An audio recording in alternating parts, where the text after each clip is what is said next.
My name is John Cullen, and I want to tell you a story. It's a story about a scandal, broken relationships, gossip, rumors, money, corporate rivalry, and curling. It's the story of Broomgate, how a single broom, yes, a broom, turned friends into foes and almost killed the 500-year-old sport of curling. It was a year I'd like to forget. Broomgate, available now. Frequency Podcast Network. Stories that matter, podcasts that resonate. Hey, it's Jordan. Happy Sunday.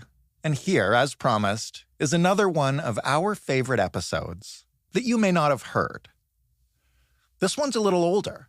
It's from August of 2021. And it's a fascinating story to which I can now share an update, which, it will become clear as you listen to this tale, is a little bit of an amusing ending. Out of 28 people that were charged in the course of the story you're about to hear, exactly one was convicted. Last year, Wei Dong was convicted of storing firearms, including an AR-15, in a careless manner and unlawfully possessing overcapacity magazines. That's it. He was sentenced to a conditional discharge with 12 months of probation for each charge and a weapons prohibition order for 10 years. No jail time. Enjoy this twisted tale.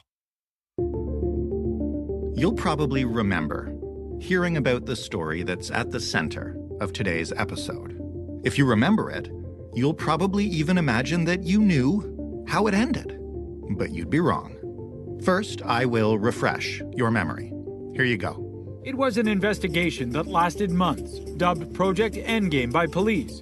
And police say what they found inside was nothing short of shocking. We arrested 29 people, including the owner-operator, and seized 11 firearms with thousands of ammunition, gaming tables and machines, and $1 million of cash. That was last September. It made national headlines. The operation was called Project Endgame, and it was a massive bust of what police allege was an illegal casino and spa operating in a Markham, Ontario home. As you might imagine, the police made a big deal of this story. It was a truly lavish bust, and that's what they do. But even as the charges were announced, things were beginning to go sideways. And now, almost a year later, it appears the entire case is in shambles. So what happened to Project Endgame?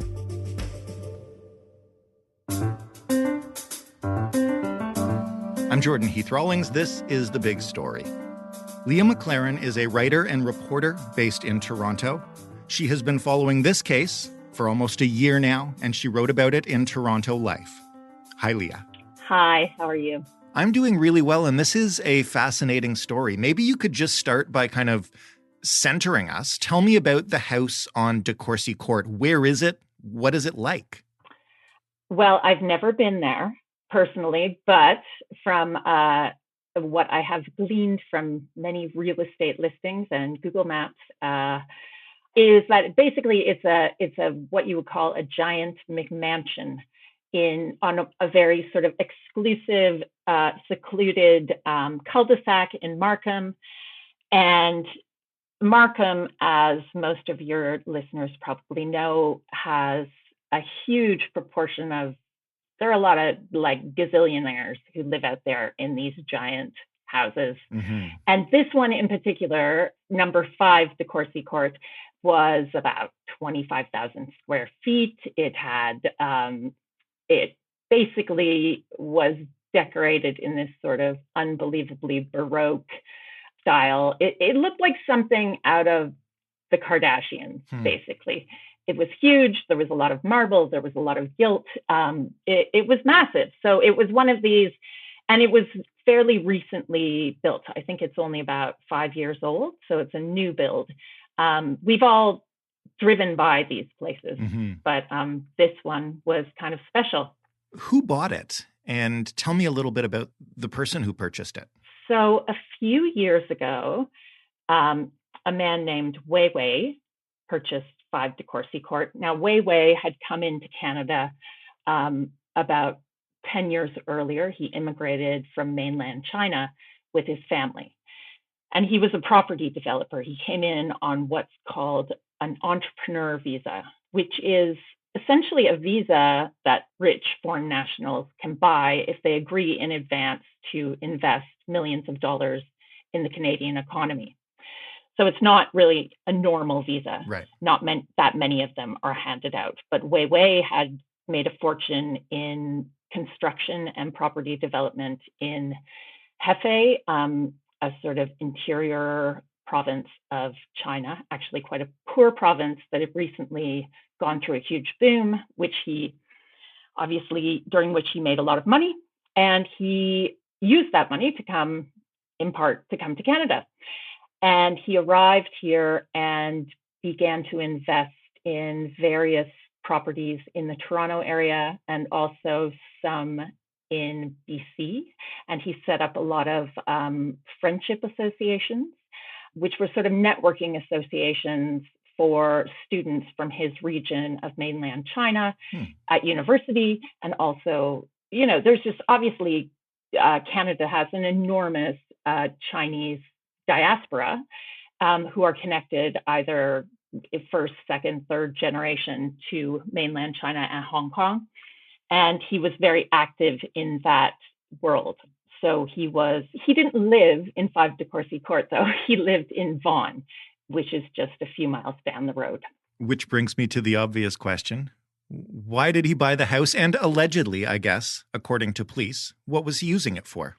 Well, maybe it's easier if I just tell the story of how suspicions were raised. That makes sense. Start there. So he bought the house and he renovated it.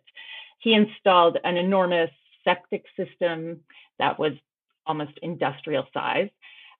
He spent about $150,000 renovating the house.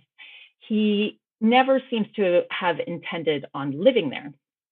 But that is not unusual for Mr. Wei because he's a property developer and he owns lots of properties around the GTA.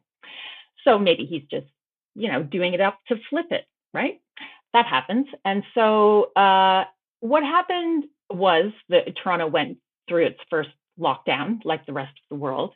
And the first lockdown, as I'm sure you'll remember, was quite intense.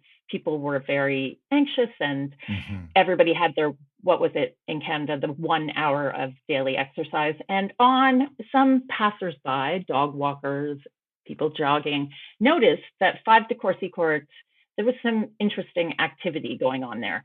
And the police started getting complaints. The activity included sort of convoys of luxury cars, what looked like deliveries. It sort of looked like there were parties going on, which, obviously baffled neighbors. And in Markham, that area of Markham, it's very wealthy and people generally keep to themselves because the properties are big.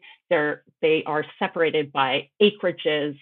So in normal times, I don't think the activity at 5 de Courcy Court would have been mentioned, deemed worthy of mention to the police. But because, of course, everybody else was like locked in their houses and going for, a 45-minute dog walk a day. Yeah. It did sort of raise suspicions. And so that's how the police get wind of the house. What happens then? Well, so the police start getting calls and they think, yeah, we better go check this out. And they surveilled the house just by basically sitting outside and watching. And they quickly came to the conclusion, this was their conclusion, that what was going on inside was there was an illegal gambling operation happening. And the reason why they jumped to this conclusion was because York police during that time, like in that year alone, they had busted about 20 other illegal gambling operations. People who like to gamble, really, really like to gamble, aren't going to be deterred by things like pandemics and lockdowns, because obviously gambling can be a compulsive behavior in the same way that people who are addicted to drugs are not going to be, deterred. by regulations necessarily. So they they figured out, they told me, by the sort of activity of what was going on inside, that it was an illegal, what they call an illegal, a common betting house. I think that's what it's actually called in the charter or the criminal code. And so what did they do once they allegedly knew what was going on at this house? Tell me about the bust. I actually remember this from the newspaper at the time. Yeah, the bust was it was a huge news story at the time. So it was last September. And they did this huge bust. They planned it for months. They had like dozens and dozens of officers. I think it was like 50, 70 officers, basically SWAT teams, heavily armed men. They had helicopters flying over. The first bust was called off just minutes before it was supposed to happen because they noticed that there was some kind of pool party going on in the back garden with kids, and they didn't know if it was a birthday party or a staff party. And obviously, police, when they go in to make a bust like this, illegal casinos generally have guns on site because there's also a lot of cash on site. They're very vulnerable to robbery. So it was highly risky that potentially civilians could be put in harm's way. So they called off the first bust, and then the second bust they executed successfully, and they basically rushed the place. According to the police officer I spoke to, he said just was basically mind-blowing. They'd never seen anything like it. And you can go on YouTube, and there's like a whole video, sort of sizzle reel that the police did of them taking these tables out and like roulette, all this casino, like very high-end casino equipment. Yeah, describe what that video shows and what they saw in there. So essentially, what the police described to me was a high-end gambling operation, like of the kind you would see in one of the fancy hotels in Vegas, right? There were apparently $20,000 a hand baccarat tables and roulette, and an entire hall devoted to mahjong. There was allegedly an entire room with just slot machines, and you could trade cryptocurrency, allegedly. But there was also a full-service bar and as well as a restaurant where they were serving shark fin soup, which is banned. So, and apparently the booze was very high end. The police made they talked about the booze a lot. And the cop I spoke to told me, what did he say, that there was like $1,000 a shot scotch and almost $1 million worth of booze seized behind the bar. So this was compared to the kinds of illegal casinos that York police have been busting in the GTA, almost all in Markham region, it was much more lavish and much more high end. The police also intimated to me that other things were going on, possibly human trafficking, possibly erotic massages. There was apparently a whole spa. There were allegedly rooms to rent upstairs. And there were ladies' nights, allegedly, and men's nights. So this is what they found, and they went very, very big with the story. I think probably most of your listeners, if they pay attention to the news, probably heard of it. The York police called it Project Endgame, and it was very much they took their victory lap, let's say. And that's it, right? They caught the bad guys. The bad guys went to jail. I'm wiping my hands of the whole thing as we're talking. Good job, police, right? That's it. Yeah, no. No. That's where the investigation starts.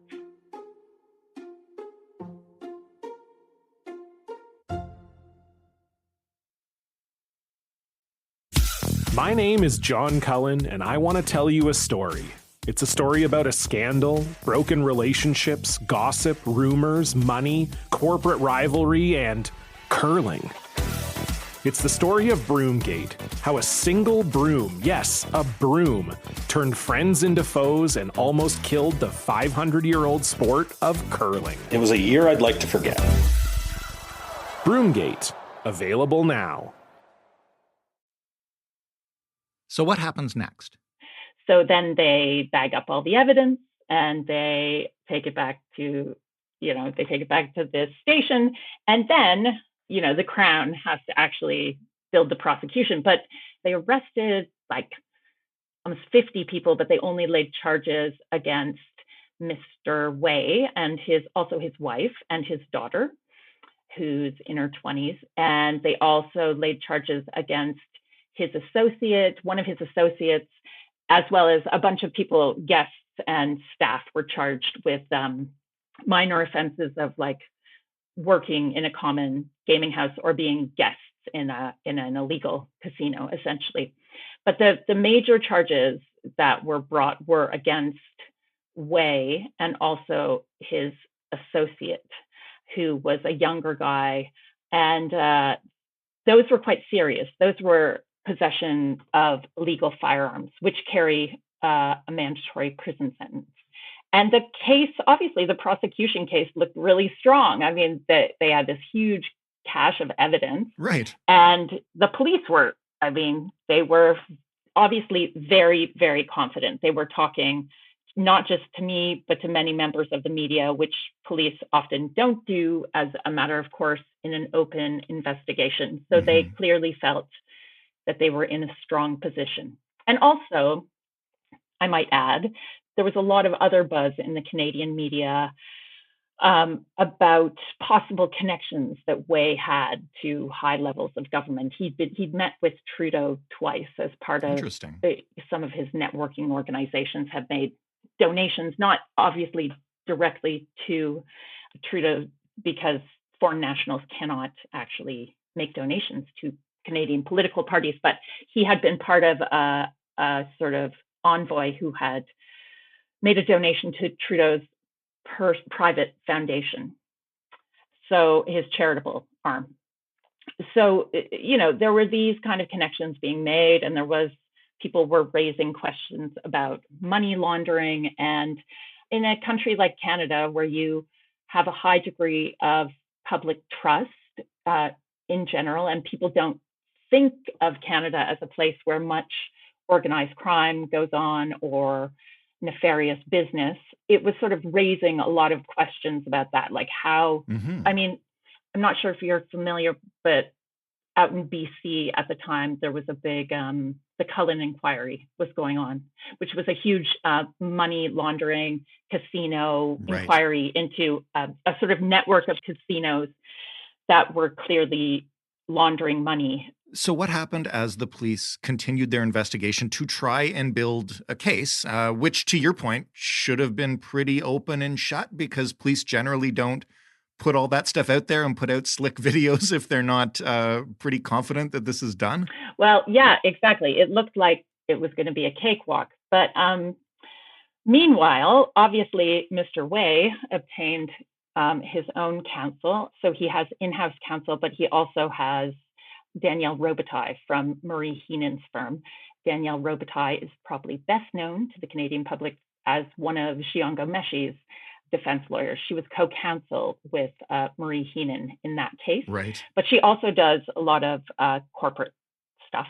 And so she and her team began working on the file. And right off the bat, Wei apparently felt, as many defendants do, that evidence had gone missing, that evidence had been planted, and he started apparently making accusations, which of course his lawyers followed up on. Now, most of the time, this is not uncommon, according to criminal lawyer friends I've spoken to. But in this case, they started combing through, comparing the evidence files to the timestamped photo, like what was actually bagged and numbered to the time-stamped photos of what was taken from the house. What they discovered was that a couple of watches were missing, watches worth hundreds of thousands of dollars, which shouldn't have been seized as evidence because there was no, they weren't like guns or roulette tables, things that could clearly be linked to the alleged crime. So that obviously raised some serious suspicions, and the defense team went to the judge and said, look at this.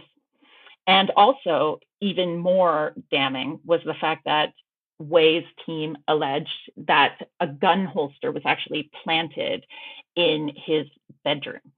So it wasn't there in the first video, and then it sort of magically appeared on a later video. And that is very damning, because if their allegations prove true, that the evidence was planted, it's like that was the evidence that would have potentially connected him to the weapons charge. So when you talked to police about this case, as these things started happening, what was their attitude? Were they confident in the case? How did they explain what had happened here?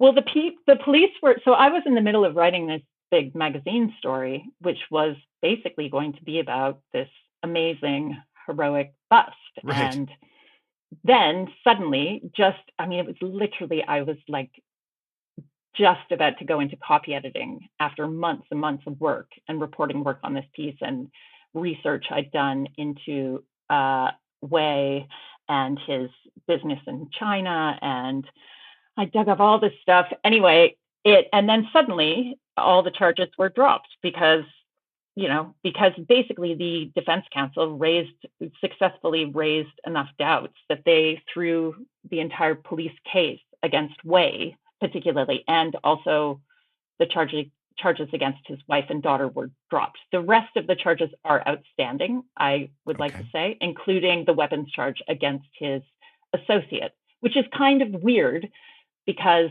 if they've managed to pin the other guy, how can Wei be innocent? But this is the way the court works, right? Because if the police sort of discredit themselves by tampering with evidence, then the case gets thrown out. It doesn't matter how strong the other evidence might be against him. You have to sort of go with the presumption of innocence at that point. So this is how police basically destroy the fruits of their own labor, essentially. And what do they say about that? You know, the charges against, I guess, the man who would allegedly be the big fish are dropped. And there's allegations, like these are serious allegations of police misconduct and theft and planting stuff. Yeah. What do they say about that?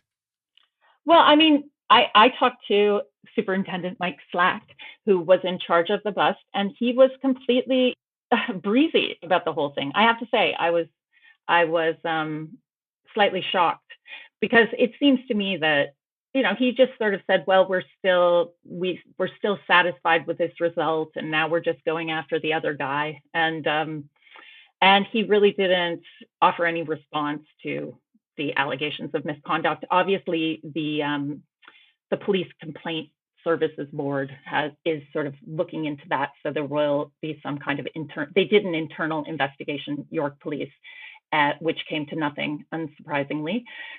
So now there will be some kind of independent review. But it also seems that, when I started looking back, there had been a similar huge bust the year before.